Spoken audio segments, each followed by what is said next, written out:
Hi, it's Dr. Steve Steele again. Today I'd like to look at ethical considerations in applied sociology. Now, ethical concerns are a big issue always, but in the 21st century they've even become more important. Why? Well, the rate of change really has challenged just what are the guidelines for dealing with, researching, knowing other people in general, and then specifically, how do you do it when you're trying to apply a science?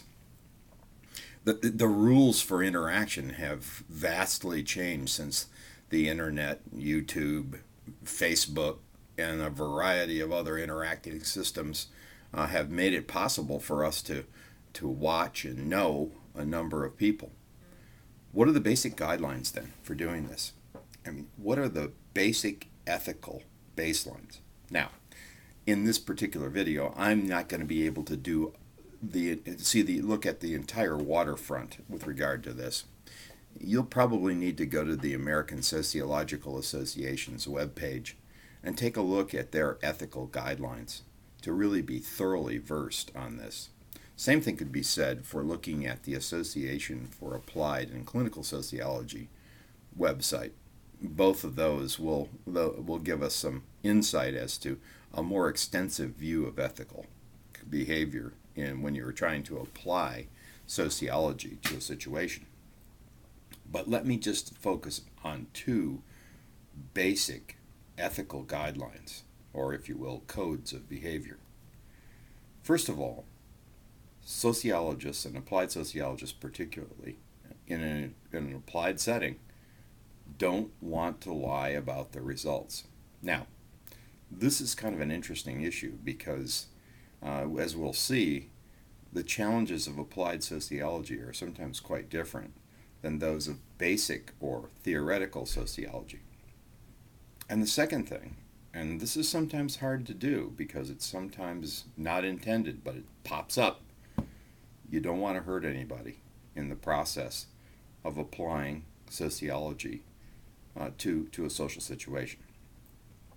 Let's take a minute to look at the difference between applied and basic sociology and then the differing ethics. As you'll remember, basic sociology is theory construction and trying to do the best you can in creating a good theory that explains social situations. And applied is using those theories and tools to try to improve a situation or as you might guess, make it more effective or trying to improve the quality of life for the people in it. How do the ethics differ there? Well, let's take a look at basic research. Very often in basic research, there's a controlled situation. There are things around us, like IRB, institutional research boards, that help us understand just what are the guidelines for putting human subjects in a situation for which we can research. Just for example, an IRB would probably not let you do an investigation of people who are institutionalized. By definition, these are people who are vulnerable, and putting those kinds of people in a vulnerable situation, well, hey, it might be a problem. I don't want to do that. And so, in basic research, we're trying to manipulate, if you will, the independent variable. Okay, we're trying to manipulate the causes to see what effects occur so that we can produce a better theory. Now, you might say, well, hey, I want to do practice, I don't want to do theory. Well, just remember, good theories produce good practice. If you don't have a general baseline of how things work, you're going to have a hard time trying to apply it.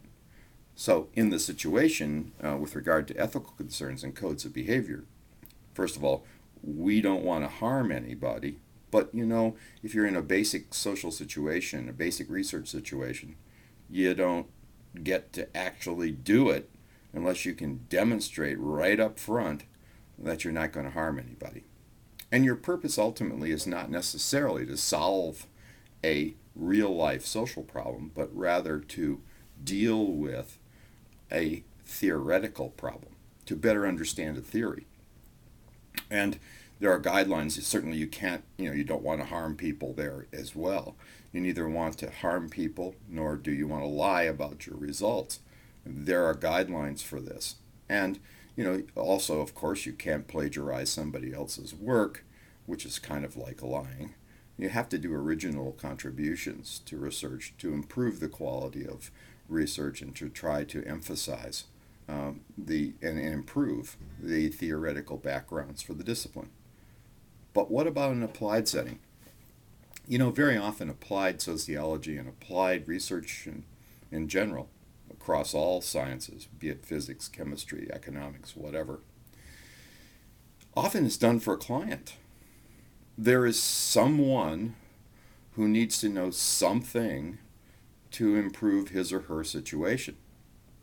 This might be a hospital, for example, that wants to know how best to structure an emergency room. After all, every individual who comes in an emergency room has his or her own malady. But the big question is, how can we generally, perhaps, and more efficiently treat people who come through the doors? Are there process problems? Are there structural problems, the way things are organized? And can we improve on those? Well, clients will ask those questions, and they're important questions.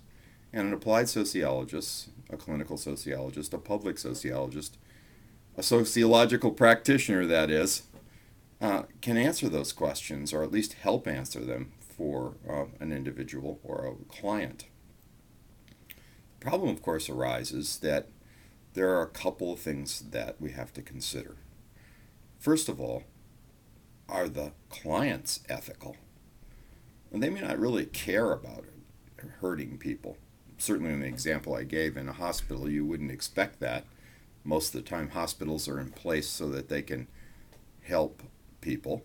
But on the same token, what about triaging people in an emergency room? In other words, who goes first, who goes second, who goes third? We might be able to help them understand this, but are we ethically bound to simply report this, or do we worry about whether or not certain clients might approve some patients versus others? Well, it might be a consideration that we're worried about. Might be an issue. Might be an issue. Don't know. In addition, we can look at things like look at businesses who simply want to know, well, okay, how can I more effectively market my product? Good question. Okay. And it produces debate in the sociological community about whether applied sociology should be used at all to help market products. My personal notion on this is that applied sociology is valuable stuff and can be used that way. But you do have to ask a couple of things. First of all, if you're looking at harm in an applied sociological way, who, if any, persons are you harming? Are they at a micro level? Okay, you want to say yes or no. In other words, are individuals being hurt? Or if you're looking at a meso level, an organizational level, and you do research on the organization, if you change the organization, will individuals be hurt as a result of your research? And last but not least, if you're doing a macro view and you're perhaps trying to recommend policy, at what level will people be affected and how will they be hurt if they implement your applied recommendations? The issue here is that whereas basic work in and of itself may not have direct applications to human life, but the caveat there is that of course if you use those theories somewhere else, they will have an implication for other people. But where I'm going with this is you very likely through your applied work will have some impact, perhaps direct, on human lives. Your question is, what, if any, damage might occur as a result of your research? You don't want to hurt anybody if you can help it. Now, on the other side, it's almost impossible to do any sort of applied research without influencing someone. I mean, that's the idea, basically. That's why a hospital would want you to help them organize their emergency room. They do want to affect people. They do want to have some impact on treating people the most efficient way as possible, perhaps, or producing some level of quality in what they do, or finding out if people are having a good experience in their emergency room. So as a result, you probably can avoid having an impact on other people when you do your research. So it's important to see the value and the importance of ethics in this. It's important to question your own personal ethics. Am I willing to work for this company or not? Do they have a good ethical track record? And then to also thinking about the actual client's ethical needs and the client's ethical guidelines. Do you fit in those? Can you work within those? Are those things that you can actually subscribe to? Be real careful and be real thoughtful about thinking about these issues. And then, what are some of the practical applications of ethically perplexing issues? There are many, and I certainly can't cover them all here in this video, but think about a couple of things. And these are experiences that I think many applied sociologists have had. Sometimes there are unintended consequences of the things that you do. Applying your sociology perhaps at a meso level, at an organizational level, may have some unexpected consequences at a micro level. These are things that you didn't intend to happen, but might happen.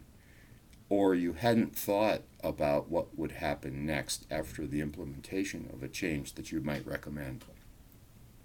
It's important and consequently you may very well argue, hey, I didn't knowingly do anything ethically wrong. I simply was trying to make the organization more effective. This is something you need to consider because, and as we see with sociologists who are engaged in making national and international policy, there's a concern that perhaps you have to be considerate of the issue of what happens when macro level policy changes influence people and organizations below that level. What will be its outcome? So, who are you working for and what are their ethics? And what are your ethical considerations and constraints? And finally, what are the guidelines that are proposed by professional organizations? If you're going to be an applied sociologist, I recommend that you go to the American Sociological website and take a look at their ethical guidelines. If you're going to be a sociologist in your life, it's wise for you to print those out, to read them, and try to hold to those ethical that ethical set of codes and thoughts.